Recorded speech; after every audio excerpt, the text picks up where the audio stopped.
Ontem a gente teve uma ocorrência aqui na cidade que chamou muita atenção, que foi um incêndio no sexto andar de um edifício bastante conhecido aqui de Maringá. E para falar um pouco sobre isso, sobre as precauções, tudo que pode ser feito para combater ou prevenir esse tipo de incidente, a gente recebe hoje aqui na bancada do RCC News das 18 horas o segundo tenente Lucas Merck. Muito bem-vindo, obrigado pelo tempo e disponibilidade de conversar um pouco e tirar as dúvidas aqui dessa bancada. Tenente, boa noite. Boa noite, Vitor Faria. Boa noite, Edivaldo Magro, Emerson Celestino, Engel Francês e Carioca também. Boa noite a todos os ouvintes. Eu queria começar fazendo uma pergunta.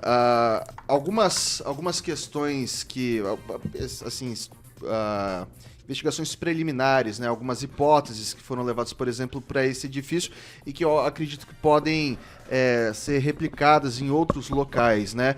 É um edifício bem grande, é alto. E ali aponta-se falha elétrica, né, que pode ter sido talvez o princípio desse incêndio. E a gente sabe que a gente tem protocolos diferentes para cada modalidade de incêndio. Queria que o senhor falasse um pouco melhor para a gente sobre isso, quais cuidados, se você está num prédio, vê uma situação como essa, ainda que num fogo inicial que não ficou com as labaredas daquele tamanho, né, qual que é a medida de uma falha elétrica que a população pode tomar para se precaver nesse sentido? Muito bem. Então, como você disse, né, ontem nós tivemos aqui na nossa cidade esta ocorrência de grande vulto que a gente trata, que é um incêndio em edificação alta, no caso, né, um prédio residencial. Quando a gente fala em definir as causas de um incêndio, a gente tem que trazer à tona que, para realmente identificarmos qual foi a causa, é necessário uma perícia de incêndio. E essa perícia hoje, ela é de responsabilidade da Polícia Científica. O Corpo de Bombeiros Militar do Paraná, hoje ainda a gente não executa essa atividade. No caso de ontem, né, tem-se uma suspeita que possa ter ocorrido sim uma falha elétrica nos condicionadores do ar-condicionado. Como você disse também, a gente tem diversas modalidades de incêndio. Como que a gente classifica essas modalidades? Pelo o que está sendo queimado, né? Qual que é o material combustível que está sendo queimado? Se é papel, madeira, se é um líquido inflamável, né? Se é um material elétrico energizado ou outros materiais. No caso de ontem, que a gente suspeita, né, de uma falha elétrica, a forma correta, né, de você combater o princípio de incêndio, né, que as pessoas leigas, né, que não bombeiros militares ou pessoas treinadas para isso fazem o controle do princípio do incêndio, por meio de extintor ou até mesmo de uma rede de hidrante, caso tenha na edificação. Então, a primeira coisa, material elétrico, né, energizado. Desligar a energia do apartamento, né, ou do local da sala que você está, né, lá no disjuntor, e tentar localizar um extintor que atenda à classe de incêndio de materiais energizados, né, que no caso é a classe C. Então, todos os extintores, eles têm no rótulo qual classe de incêndio ele consegue combater o fogo. A classe A é para materiais sólidos combustíveis, que é madeira, papel, plástico. A classe B é para líquidos inflamáveis, então a gente está falando aí, se for falar numa residência, um álcool 70, que muitas pessoas têm hoje em decorrência da pandemia, gasolina, etanol. E a classe C para materiais elétricos energizados. Para a classe C, a gente indica ou o extintor de pó químico, que praticamente todas as edificações que são exigidas extintores por meio da norma contra incêndio e pânico tem, ou o de CO2. A diferença é que o de pó químico pode gerar um prejuízo no material eletrônico, né, ali no item que está pegando fogo, na parte eletrônica em si, porque os componentes podem corroer as placas eletrônicas. E o CO2 não, o CO2 ele não gera esse dano, né, ao material.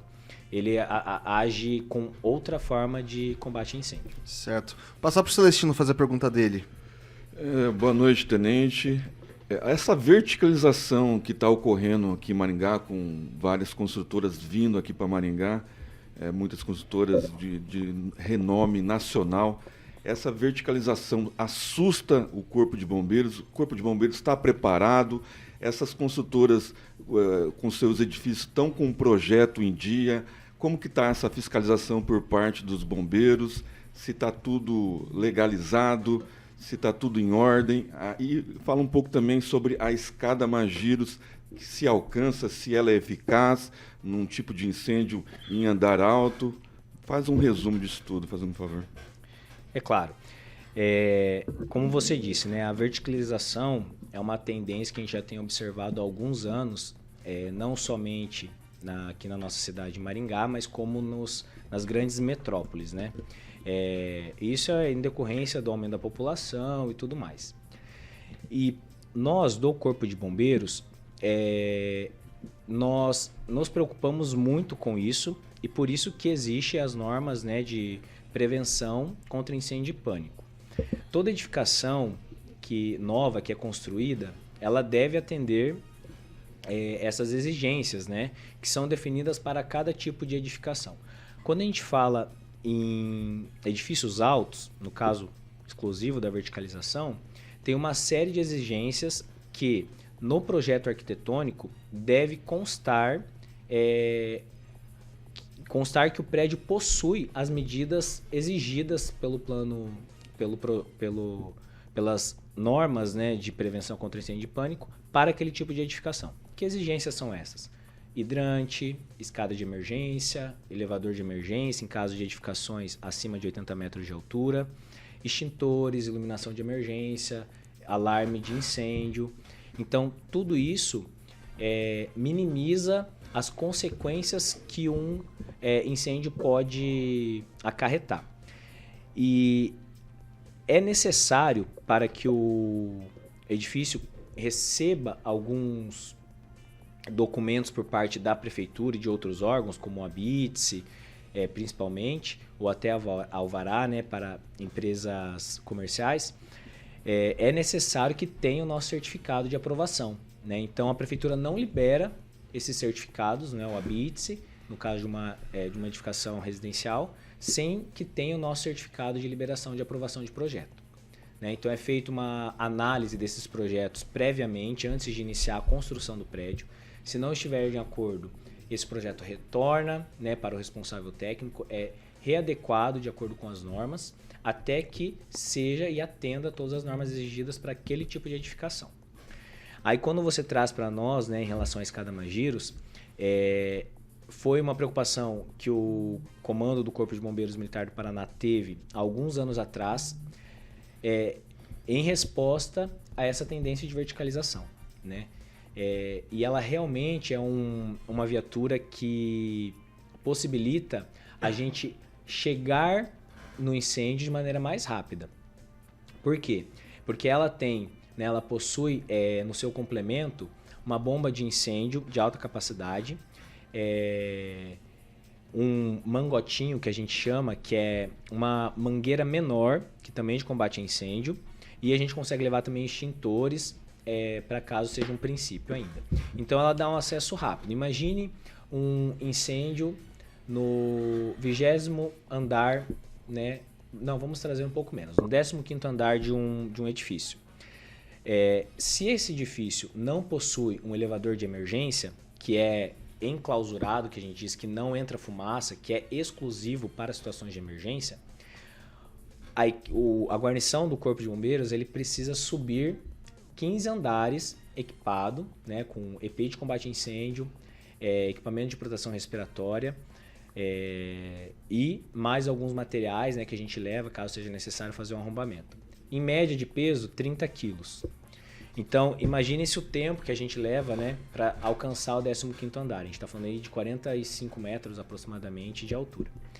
Então, o que a gente talvez levaríamos 5, né, a 10 minutos para chegar, né, em torno de 5 a 8 minutos, a plataforma ela faz isso rapidamente, né, estando já arvorado, que a gente fala, né, estando do jeito correto que tem que ser utilizado, ela consegue fazer isso aí em 2 minutos. Então o acesso é muito rápido. E também para resgate de vítimas, né? A gente utiliza também para resgate. Por exemplo, no 16º andar desse prédio que está pegando fogo no 15º andar. As pessoas não conseguem sair de seus apartamentos porque a fumaça tomou conta do andar. Então a gente utiliza também essa plataforma para retirada de vítimas.